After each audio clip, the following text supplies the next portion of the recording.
Hi, welcome to the Political Cocktail. This is the first time we've actually done this segment. I've been wanting to do it for many, many years. And the first political party I have on board is Angela Egan, who actually was an independent in the last federal elections. And I think we're about to get our cocktails now. Thank you, Richard. My pleasure. Thank you. Enjoy. Thank you. So, Angela, you ran as an independent in the last federal election. Why? Oh, that's a very good question, Josie. It was many things really. I started to get involved in politics purely because of my husband. I was so disenfranchised, but my husband was doing law at the time and he would get me to read his assignments as any good student does. And that's how I started to take more interest in politics. And I realised that politicians didn't represent us at all, and we were moving so far away from that. I think I'd lost faith in the government, I'd lost faith in our Prime Minister. And someone said to me, look, you seem so frustrated about it all, why don't you just do something about it? And that's what happened. So you blamed your husband I blame for him. it? Look, yeah. It's quite interesting because most people actually do have a legal or bureaucratic background when they consider running as a candidate, because many people think that that's the skill you need. You have a different background. I have a different opinion for what's needed for politicians, because no matter which way you look at it, I guess, I believe that politics is just about people. Every decision, every bit of legislation actually falls down to people, and those politicians should represent, you know, the people, essentially. So tell me your background, because it's not legal and it's not political. That's it, Josie. I think you and I are very much along the same lines. I thought you needed a law degree, a political science degree, an economics degree, and then I realised that the majority of the candidates standing up had none of those.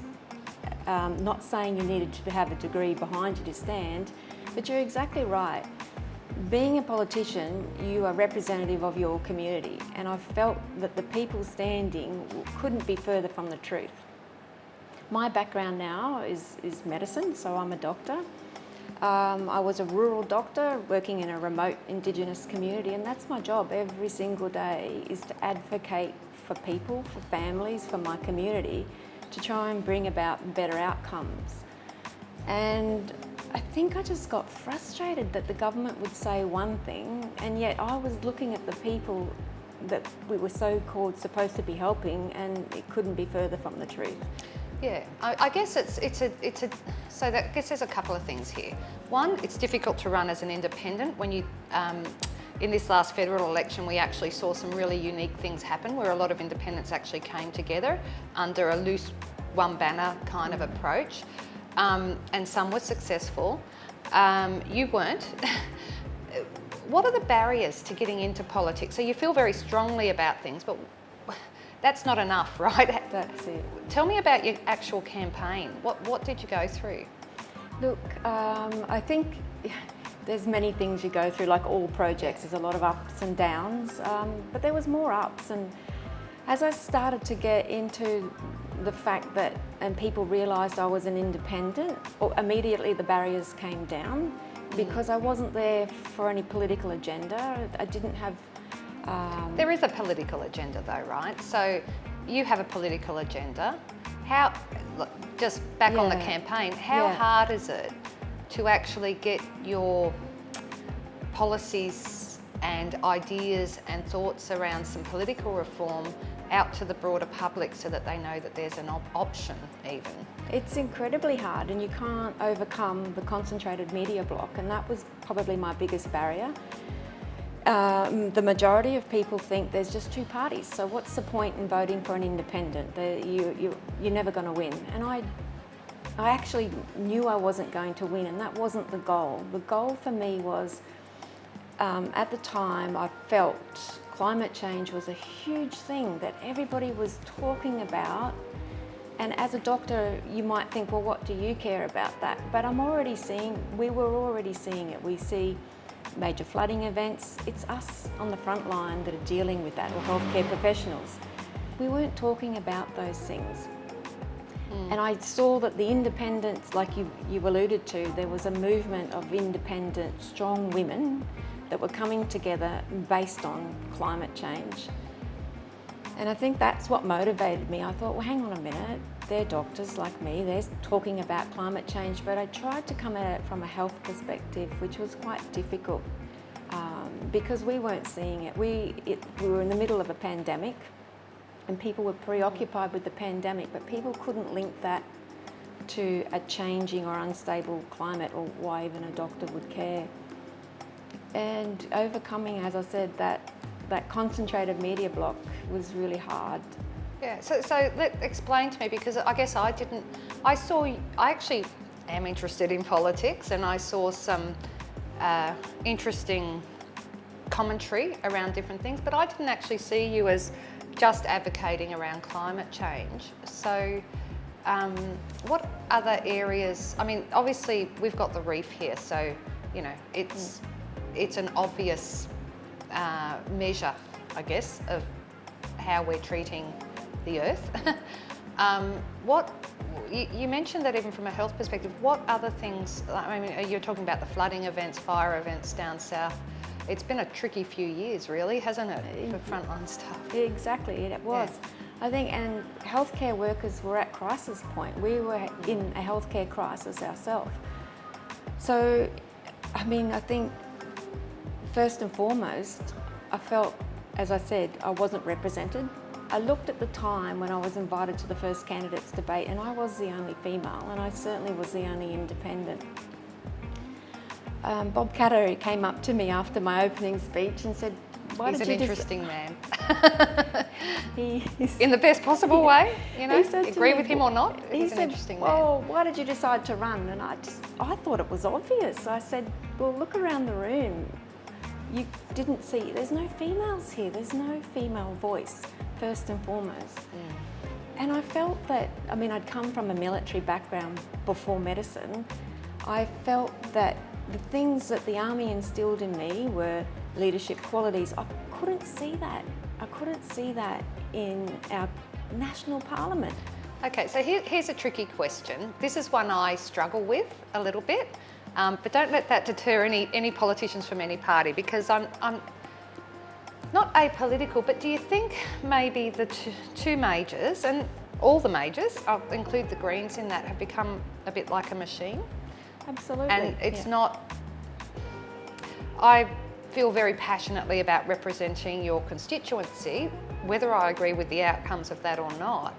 It's a democracy. How do you feel about the way the political parties run these days? Look, it's all about major cities. We know that. And I think that was another motivating thing for me to run as an independent, because in North Queensland, and I listened to a podcast that Simon Holmes a Court and Climate 200, and he was talking candidly about the fact that really, if you live outside a major city, it doesn't matter how you vote. And that mortified me, because I thought, hang on a minute, why, that shouldn't be the case. But what he was saying was politics has decided, because it is a business and it is a big machine. It is a business and a big machine. And it's run that way, and so it doesn't really matter what you do. It will be decided in the 2-3 major cities. And he was probably right. So that's why I think Climate 200 put a lot of focus on those key seats. It's interesting, because I remember back in 2016 it was very much a numbers game, and so even as an independent you didn't have to get the bulk of the primary vote. It was just a certain percentage of the primary vote if you could get there to get to second preferences, and this is why all the major parties get a bit concerned sometimes, right? So, but that said, I always believe, you know, usually good people want to go into politics. That's why they do it, because they care enough to actually choose to have a 24/7 job. It's not an easy job. I'd really think that it'd be nice for people to know a little bit more about you. Tell me about your family life. You're married? Do you have children? I'm married. I do have children. They're grown up children now, and I have 3 granddaughters actually. Oh, really? I still haven't seen because You don't look old enough. yeah, I think it's the ponytail maybe. So I came here 20 years ago as in the military and made this my home. I grew my children up here. My children studied here, went to university. I went to university here, going back to do medicine as a mature age student. Okay. But my son now lives in Western Australia. He's a hydrogeologist there. Yeah. My daughter, she lives just outside of, I can never remember the tiny town just outside of Sydney. So she lives there. Egan, Barrel. I honestly, because I know during COVID they ended up moving and starting up another small business. Oh, okay. I don't see them, and my husband is my second husband, so we're a blended family. And I probably see more of his children when they come home. They're very, I think because they grew up here and they're from here, there's that sense of home. North Queensland feels like a long way away, doesn't it? But it's not really, is it? In the sense of being able to travel backwards and forwards to anywhere in Australia or internationally. Yeah. Where did the children who were here go to school? Like, did you have affiliations with some of the education institutions here? My children went to grammar, and that was, I didn't really have an affiliation. I just knew that education was key because I didn't grow up having a privileged background. In fact, I didn't finish year 10 originally. Yeah. So I wanted to instill all the things that I felt like I've always had this feeling that I'm making up for lost time because I didn't get that education, and then I had my children, and then I had to catch up in a career, and so I wanted really my children to have actually. that. And do you think you've had a different approach because of that? Because you didn't do all those things instantly and, you know, ended up in a sort of a channel vision into what you had to do. Because you went back to study as a mature age student, you know, could think about it a bit more. And I guess we're in a day and age now where there are alternate pathways to having careers. And thank goodness for that, because I think, I mean, even growing up, I always thought I'm not smart enough. You could never go to university because my whole career progression wasn't linear. You know, you didn't finish year 12, you didn't go to university as a... Well, trades were more popular to go into back then, right? And we've now ended up with a trade shortage. Exactly. Tradie shortage, you know, we don't have enough of them. Segueing into that around workforce shortages, just if you would like to speak a little bit about that even in health, what does that landscape look like in, you know, around Townsville now? Like what issues are we facing? We're still in a healthcare crisis and a workforce crisis, and for us in general, it's really difficult to attract not only nurses but doctors to North Queensland. Because if you want to advance your career in medicine in particular, and I'll speak from medicine because I can't speak for nursing, but you go to the big hospitals, you go to Melbourne and you go to Sydney because that's how you advance your career. To come to North Queensland, you're saying, well, what's wrong with you? Why do you must have failed. Yeah. And even I work for a surgeon who's one of the best in Australia in heart and lung surgery, and people don't know that because he's just so humble, and I've worked for him for the last 6 years, and I'm not the kind of person, and I've walked out of many good jobs if I don't feel that person has good intentions or all those qualities that I always talk about, you know, integrity, honesty. But I look up to him, and there's people that fly here to observe surgery that he does because he's a leader. And people say to him, like, well, but why aren't you in Melbourne? Why aren't you in the top cardiac centre? I said, well, why would I want to be there? It's a lifestyle, right? Exactly.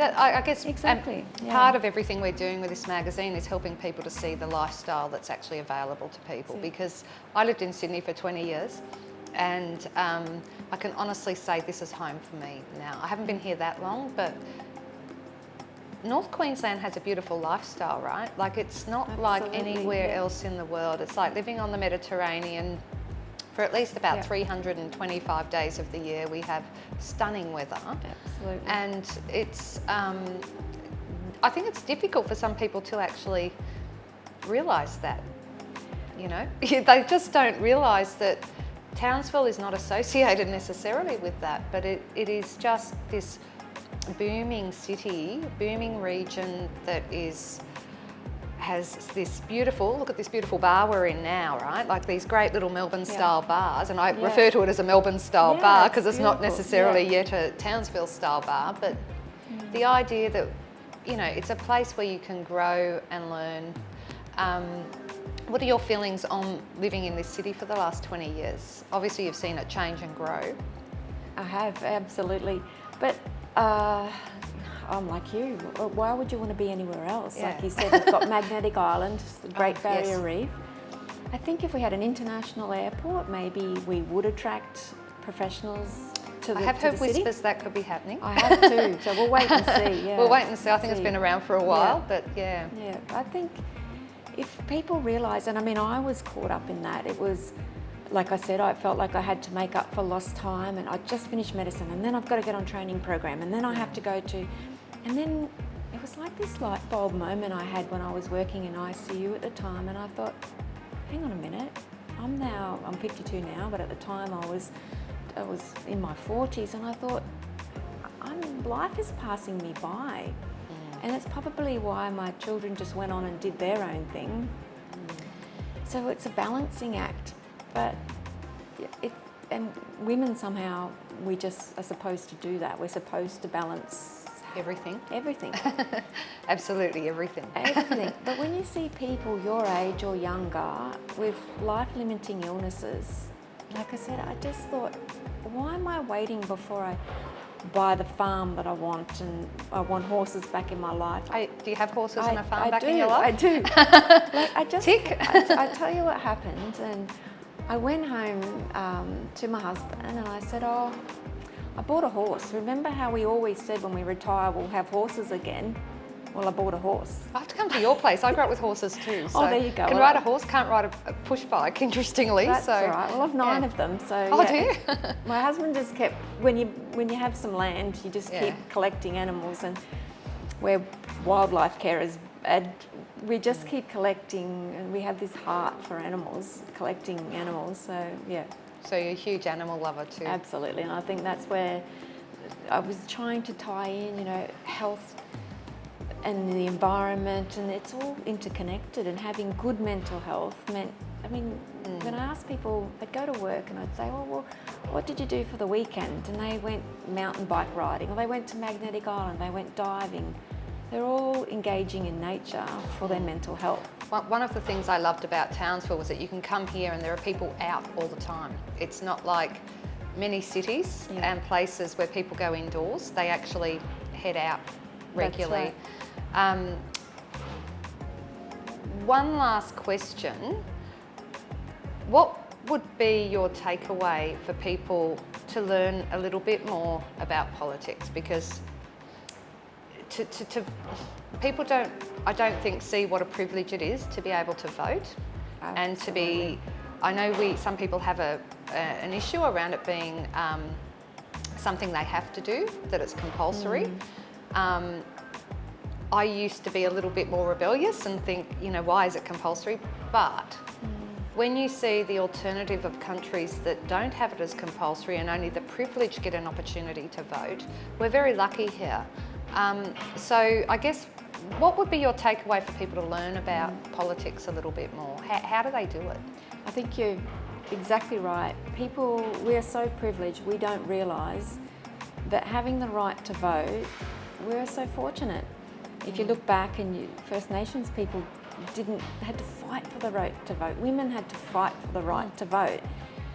And I found it really sad that standing there at that polling booth and people told me they're going to vote for Mickey Mouse or whatever fictional character, I thought, that's And then really complain sad. about what happens Exactly. in society.